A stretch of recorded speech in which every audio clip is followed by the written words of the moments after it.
Selamat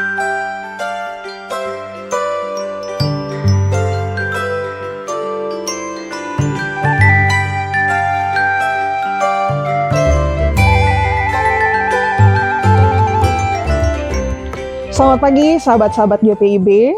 Jumpa lagi dalam Morning Call GPIB bersama saya Pendeta Merlisa Makianggung. Saat ini saya melayani di GPIB Jemaat Air Hidup Kamal Madura. Derma Kebaret Tretan, bagaimana kabarnya saudara? Semoga kabarnya baik-baik saja. Memasuki hari yang baru, kita mau bersyukur kepada Tuhan dengan merenungkan firman-Nya. Untuk itu, mari kita berdoa. Tuhan, di hari yang baru ini, kami mau memulainya dalam tuntunan firman-Mu.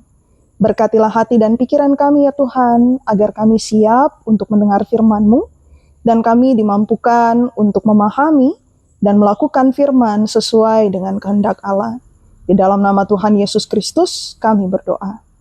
Amin.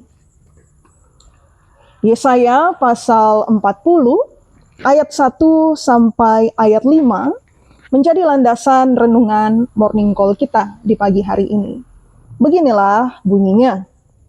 Hiburkanlah, hiburkanlah umatku, demikian firman Allahmu. Tenangkanlah hati Yerusalem, dan serukanlah kepadanya bahwa perhambaannya sudah berakhir, bahwa kesalahannya telah impas, sebab ia telah menerima hukuman dari tangan Tuhan 2 kali lipat karena segala dosanya. Ada suara yang berseru-seru, persiapkanlah di padang gurun jalan untuk Tuhan, luruskanlah di padang belantara jalan raya bagi Allah kita. Setiap lembah harus ditimbun, setiap gunung dan bukit diratakan. Tanah yang berbukit-bukit harus menjadi tanah yang rata, tanah yang berlekuk-lekuk menjadi dataran. Maka kemuliaan Tuhan akan dinyatakan dan seluruh umat manusia akan melihatnya bersama-sama. Sungguh, Tuhan sendiri telah mengatakannya. Demikianlah pembacaan Alkitab. Berbahagialah yang bukan hanya menjadi pendengar, tetapi melakukannya dalam kehidupan sehari-hari. Terpuji Kristus. Haleluya. Bapak, Ibu, dan saudara-saudari, pembacaan kita di pagi ini tentunya bukanlah kisah yang asing bagi kita. Pembuangan bangsa Israel di Babel. Kisah pembebasan bangsa Israel dari pembuangan di Babel sering disebut juga sebagai Exodus atau peristiwa keluaran yang kedua. Hal ini karena adanya kesamaan gambaran dengan kisah keluarnya bangsa Israel dari Mesir. Meski demikian, kita juga menemukan perbedaan di antara keduanya, di mana pembuangan di Babel adalah hukuman Allah bagi dosa umat Israel, sedangkan perbudakan yang bangsa Israel alami di Mesir terjadi karena Firaun mengalami ketakutan yang berlebihan atau fobia pada jumlah dan kekuatan bangsa Israel yang semakin hari semakin bertambah di masa itu. 70 tahun lamanya bangsa Israel menjalani hukuman dari Allah. Mereka menjadi hamba, menjadi budak bangsa asing. Inilah konsekuensi yang harus mereka terima karena melanggar perjanjian yang Allah tetapkan. Bapak, Ibu, dan saudara-saudari, dalam perjalanan sejarah iman bangsa Israel, setelah mereka dibebaskan dari tanah Mesir, Allah mengikat perjanjian dengan mereka di Sinai melalui hukum Taurat. Dalam kitab Ulangan pasal 28 ayat 9, janji itu ditegaskan kembali. Tuhan akan menetapkan kamu sebagai umatnya yang kudus, seperti yang dijanjikannya dengan sumpah kepadamu, apabila kamu berpegang pada perintah Tuhan Allahmu, dan hidup menurut jalannya. Jika melihat ayat ini, maka saat berlaku tidak setia kepada Allah, maka di saat itu juga seharusnya umat Israel kehilangan status dan haknya sebagai umat Allah. Tetapi Allah itu kasih. Seperti yang disampaikan pemazmur, Ia tidak memperlakukan kita setimpal dengan dosa-dosa kita, dan tidak membalas kita setimpal dengan kesalahan kita. Allah lebih memilih membuang umat yang dikasihinya ke Babel daripada membuang mereka dari hati dan pandangannya. Karena kasih yang sama, maka Allah memandang 70 tahun sebagai waktu yang cukup untuk menghukum mereka. Tidak perlu ada tambahan waktu lagi. Sudah cukup penderitaan yang mereka alami. Sudah cukup segala kesusahan, keluhan, dan air mata akibat hukuman yang Allah berikan kepada mereka. Sekarang waktunya untuk mereka dihibur, dilepaskan dari perhambaan yang mengikat kehidupan mereka. Allah akan hadir kembali di tengah-tengah mereka, menjadi penolong, pembebas, dan Allah Israel. Tugas mereka sekarang adalah mempersiapkan jalan untuk Tuhan. Persiapkanlah di padang gurun jalan untuk Tuhan. Luruskanlah di padang belantara jalan raya bagi Allah kita. Setiap lembah harus ditimbun, setiap gunung dan bukit diratakan. Tanah yang berbukit-bukit harus menjadi tanah yang rata. Tanah yang berlekuk-lekuk menjadi dataran. Maka kemuliaan Tuhan akan dinyatakan dan seluruh umat manusia akan melihatnya bersama-sama.